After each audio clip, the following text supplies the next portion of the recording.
This drive across the desert is a test ride for a full-scale version of a propulsion system that the Southern California company Overair plans to use in electric flying taxis. Company engineers are working on eVTOL, that's electric vertical takeoff and landing vehicle, with 6-meter rotors and the latest developments in electric motors and batteries to help lift passengers above crowded roadways. This aircraft, with its range of 100 nautical miles, or a little over 115, 120 miles, basically can serve the greater LA area. Our aircraft has room for luggage as well as 5 passengers. We think it'll be great for families trying to get to a long-haul flight, and it will really change how people make decisions about how they get around in an urban area. City officials say the early promise of urban air mobility brings with it many questions, including the infrastructure for flying taxis and oversight by the Federal Aviation Administration, or FAA. I think obviously the FAA is going to have a huge role to play,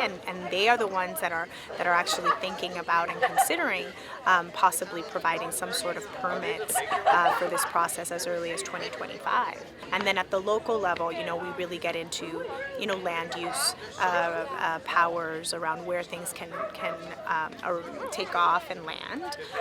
And I think the other value add that cities bring, again, is that very hyper-local perspective around how this is going to impact real people. Some Angelenos are skeptical about flying taxis. Think of all of those landing spots.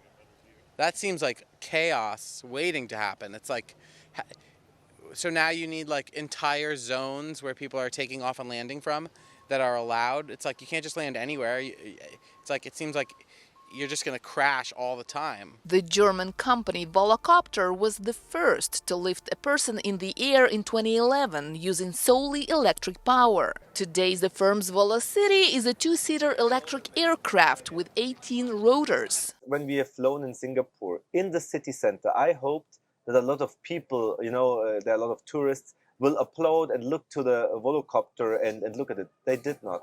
Why? They did not hear it. So it was bad for marketing, but good from the authorities. They loved it.